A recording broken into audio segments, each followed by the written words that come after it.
Hello. Thank you for joining our podcast today.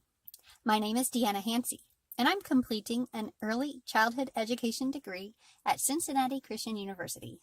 Hello there, and I'm Claire. I'm a sophomore at Cincinnati Christian University, where I'm studying to be an early childhood education major.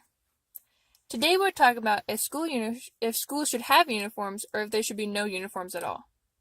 Personally, my background with uniforms is that I've gone from kindergarten to 12th grade and wore uniforms all my life and did not particularly enjoy them. And then going to college, I had to buy more extra clothes instead of just wearing uniforms all the time. Well, in all of the years I attended school, I didn't have to wear a uniform, so I don't have that personal angst about it or that you do, Clara. But my children have all worn uniforms for many of their school years. My oldest two daughters wore school uniforms from preschool to 8th grade, but they didn't wear them during high school. And my youngest daughter is a 4th grader, and she has had to wear uniforms her whole entire life.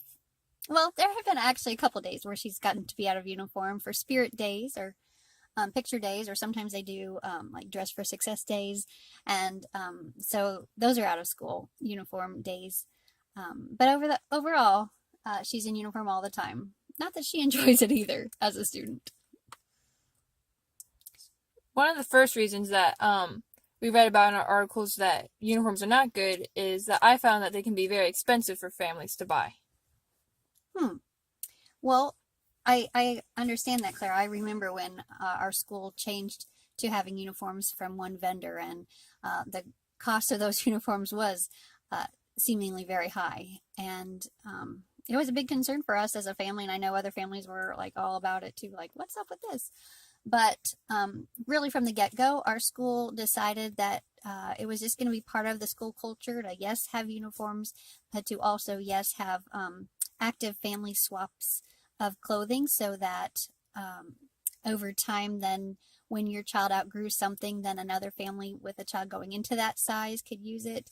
And that has really made a difference, that the sharing that goes on, and it's not uncommon that a child might be in something that doesn't look brand new every single day, but still is nicely dressed and in uniform. And it has worked out to lower the cost overall for what we buy school clothes for each year for our family. The school I went to, we had the same, we would swap clothes, like there'd be set up a little store so families could come in and swap clothes and find the bigger sizes as the kids started to grow.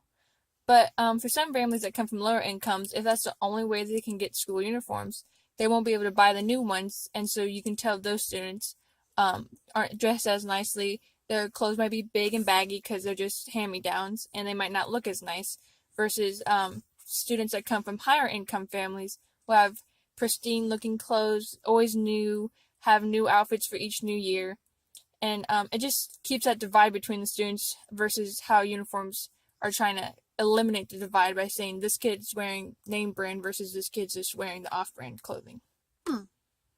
I see your point there, Clara. However, I guess I would still say in the biggest part of what kids are wearing, their uniforms, then there is more of an equality. It actually breaks down some barriers between socioeconomic students and the diversity of where they're coming from. Kind of it's more of a level playing field once everybody's in uniform. And even if students would try to spice up their uniforms with wearing name brand shoes versus just an off-brand shoe or have fancy jewelry or stuff, that could still put a divide.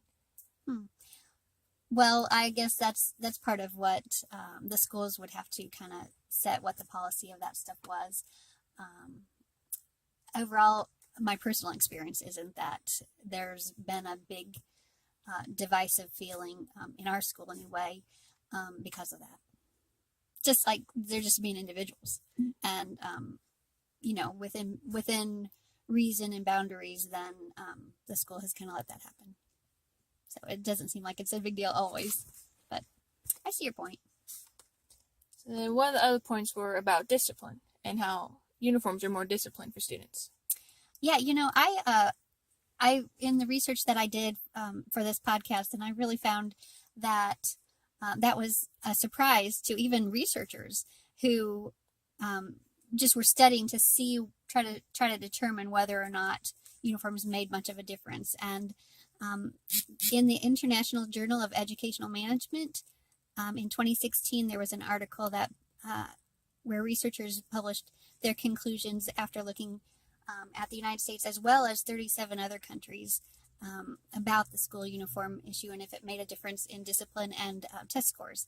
This was their conclusion, and I thought this was super interesting. For countries where students wear school uniforms, our study found that students listen significantly better. There are lower noise levels and lower teacher waiting times with classes starting on time. So those are big school culture boosting benefits of school uniforms. Wouldn't you say if they can do all those things, or those things are reduced, those unwanted behaviors are reduced because of them, then that's a great reason to say, hey, let's do this. Yeah, that is a great reason. I remember going to school in uniform, and sometimes the first 5-10 minutes of class would be the teacher calling out students who weren't in uniform, or take off that jacket that's not part of the school uniform, or you can't wear that, or writing up dress codes or sending them to the office, where ultimately students would miss part of the class just because they're not in school uniform, which isn't fair to them. Or in lower income countries where some of the parents can't buy the uniforms for their children, they're missing school because they can't wear the uniforms, and so they can't be allowed at the school. So it doesn't seem fair that children are missing school and important information just because they're not able to afford it, or they're just not willing to wear it. Well, those are good things to think about, and some nuances that I didn't read in the research that I did, but certainly I can think of some families that we know when we visited Haiti who struggle to even get their kids to go at all because of school uniforms and the cost, and they can't afford them, so then their children can't go.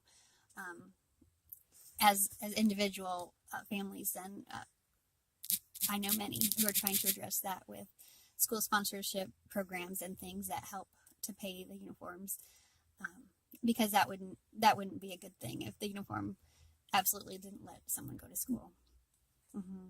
One of the last reasons that uniforms don't seem to be good, or not just an overall idea for schools, is school safety. This is an extreme case, but if an intruder wants to get into the school, they're easily able to blend in because they know what the students will be wearing. Especially if it's a school that just wears polos and khakis, you can buy those polos and khakis almost anywhere you go at the stores.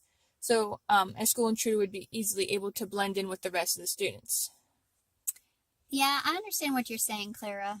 In an extreme case, like an intruder coming, then a school uniform is definitely not going to be a precaution that's going to stop that from happening, and there should be other things in place.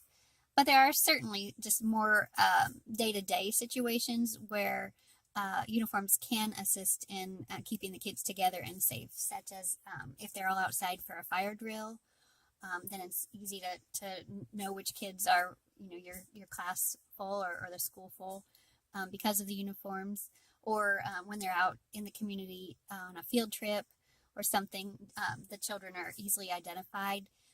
And then can be kept together and kept safe and accounted for, again, because they're in uniform. Those are great points. I remember being in elementary school, and on field trips we'd always make sure everyone had the same polos, or at least the same shades of color, so we could all be able to identify who's who from the groups. Gotcha. Well, our time for this broadcast, whatever it is, it's quickly coming to a close. There were certainly some interesting points that were brought up on both sides of the debate. So thank you for sharing the time with me, Clara. And I would encourage listeners to consider some solid reasons for adopting school uniform policies. And for me, those are the economic benefits that families can see over time in their clothing budget, and the positive influence wearing uniforms can have on student behavior and higher test scores, and also the help common clothing can have in keeping children together and safe in situations outside of the school building. I definitely agree with those, and even though I might not like uniforms, it's not my main concern about when I will look for a school one day for my children in the future. I'm more worried about the education and how well the teachers are teaching. I certainly agree with that, Clara. Thanks for listening, everyone.